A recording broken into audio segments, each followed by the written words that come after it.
Hi, my name is Dr. John Douillard, and welcome to LifeSpa.com, where we prove the ancient medical wisdom of Ayurveda with modern science. And today, I want to talk about the miracles of ritual, which is the idea that if you engage in some pre-meal ritual, it actually has a powerful effect on your digestive system. Sort of an interesting concept. Remember, everybody used to the old days would sit around and just say grace and be grateful for the meal. And now the science shows that when you do that, actually some really amazing things happen. So stay tuned and hear this out. And maybe you can find a ritual prior to your meal that just might help you. There was this Harvard study that found that when people actually ate food in a sort of a ritualistic way before the meal, it could be like making a cup of coffee, or even juicing something, or cutting your vegetables. These are all rituals. In this study, they had one of the groups had a candy bar, a chocolate bar, and they cut it in half, and they opened up one half and they ate that, and then they opened up the other half and ate that. Sort of a pretty simple ritual, right? And then there was another group that did a similar thing where they were eating a carrot. And they would close their eyes and bang on the table 5 times with their eyes closed, and then they would eat the carrot. And they had a group that didn't do the ritual and a group that did the ritual. And what they found was sort of amazing. They found that the people who did the ritual enjoyed the food more. They found that they took more time to eat the food. They found that that the food actually tasted better, which is sort of amazing, right? They had more satisfaction in the food, and they actually even found that the people who did the ritual were actually willing to pay more for that food, which is sort of crazy, right? So this idea that doing some type of ritual sort of creates a trigger in the brain to tell it that we're going to digest, and the body sort of gets prepared in some way. You think about, in the 1960s, when they came up with the TV dinners, right? Then all of a sudden, we take out the TV tray, and you put the TV dinner on the TV tray, and then you watch the TV.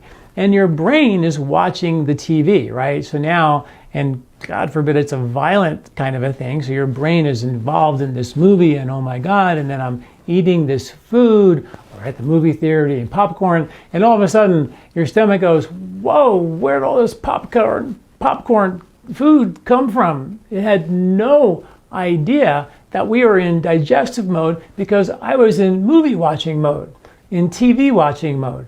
So there is a thing between the mind-body connection, and the mind-digestive connection is a hard science, the gut-brain axis. It's your digestion and your brain. It's a bidirectional pathway. It's hard science now. You can't avoid it. And Ayurveda was like all about, hey, if you eat standing up or stretched out, death looks over your shoulder. It's just not a good idea. So the idea was to take time, sit down, relax your food, relax when you eat your food, and it's a really important thing. And what does it do is it somehow triggers this sort of Pavlov dog kind of experiment, where Pavlov found that if he could actually, when dogs would see the food and they heard you coming into the room to open the can of food, they start salivating just by the ritual of the person coming into the room and opening up the dog food cabinet. They're already salivating.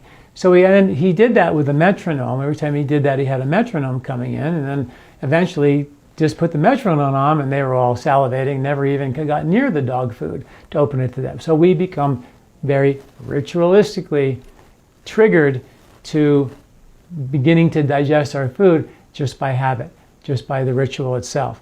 So that's how it happens. If you do a ritual, it could be tapping on the table. It could be taking time to say grace. Would create a ritual that tells your brain, hey, this is the time that we settle down, and this is the time that we digest. Now, we also know that when you do settle down, instead of dancing a jig as your ritual, but actually settling down, you actually trigger what's called the parasympathetic activation, and you calm down your fight or flight sympathetic nervous system, which turns off your digestion, which is why they say eating standing up, death looks over your shoulder. But when you sit down, take time and relax and say grace, you actually calm your nervous system, increase parasympathetic activation, and that's the rest and digest nervous system. So it isn't crazy to be sitting down and relaxing and enjoying your meal, which was tradition for thousands of years around the world, and that has powerful, well-studied, in boosting digestive effects, right? Versus on your run, in the car, gobble here, eating there, in the front, in the movie theater. It's just sort of like what we do is a little bit nutty when you look at the science. Like, why did people do it for thousands of years in a calm way? They would never think about eating in the run or on watching TV. Eating was a sacred event, just like with most animals. Try to take their food away from them and they're going to bite you because this is the sacred event. I don't get distracted when I'm eating my food. We make a point of getting distracted while we eat our food. It's not a really good idea. So mindful eating has been shown when you sit down and you relax and take time and enjoy your food. Studies have shown that it actually decreases the tendency to overeat. It decreases the tendency to be a compulsive eater, eating incessantly. It decreases rates of obesity. It's been shown to regulate and lower your blood sugar and regulate blood sugar control. So there's a lot of good science to show that when you take time and relax and eat your food, really good things happen.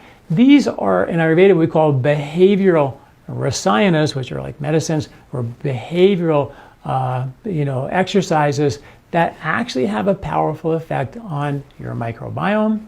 And we know that when you take time to relax, that tells your bugs that we're in not fight or flight, we're not running away from a bear, we're chilling. And that sends message for the bugs to create a digestive effect because they're prepared. Your bugs create your mood, they affect your mind, they affect all physiological functions. So lining them up with behavioral exercises to get yourself in a place where the mind-body connection, the gut-brain connection is established, is just a really good idea.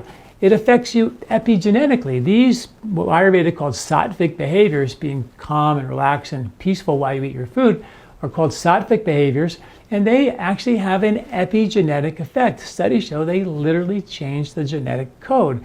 So there's like the whole idea that what you see you become, what you hear you become, what you taste you become, these are real. And now we're beginning to see the science behind that. And these were old Ayurvedic concepts. So when you engage in behaviors with no awareness and just go for it, versus sitting down, taking time, relaxing, eating your food. I always just ask my when I give seminars, what's the most important thing? How you eat, when you eat, or what you eat? Everybody goes what you eat because, we're all about what you eat and this food's good, this food's bad. The diet wars keep going on, right? And then there's when you eat. Now there's circadian medicine. It says when you eat really does matter. And nobody really talks about how you eat. We do talk a lot about that in Ayurvedic medicine. And I really do believe that one of the most important things is how you eat. And if you can tie a ritual to eating in a relaxed, calm way, to give you that sort of Pavlov dog trigger to relax, activate parasympathetic activation, turn on digestion, a lot of good digestive things can happen. And saying grace is a beautiful idea because what you really are doing is being grateful. And when you're grateful for receiving something, there's a really good feeling that we experience in the process of feeling grateful. And that feeling grateful and tuning into being grateful for what we have triggers something called grace, which is what we call it, is grace. And the grace is something that spontaneously happens. We think of, gratitude is when somebody gives you something and you're really happy. And then I say thank you, and that's gratitude, which it is. But grace is something that we can trigger by a state of mind, by being grateful for the food that we have, for the company that we keep. One study showed when people eat together as a family, the family has lower basal metabolic index. They lose weight. They're more balanced and healthy because they come together. That gratitude that we have for being together creates a deep feeling of gratitude, and that feeling of warm, fuzzy feeling inside of you is just the grace that comes from us being together as a family, as a community, to help allow that grace, that good feeling to actually become a way of life versus us chasing the rabbit, chasing the reward chemistry, racing through our life versus looking for the opportunities to be grateful and then pay the grace that we get from that gratitude forward. Thank you all for listening. Take some time, find your ritual before your meal, boost your digestive strength. Make it a calm ritual to activate parasympathetic activation. That's your rest and digestive nervous system. And bon appetit.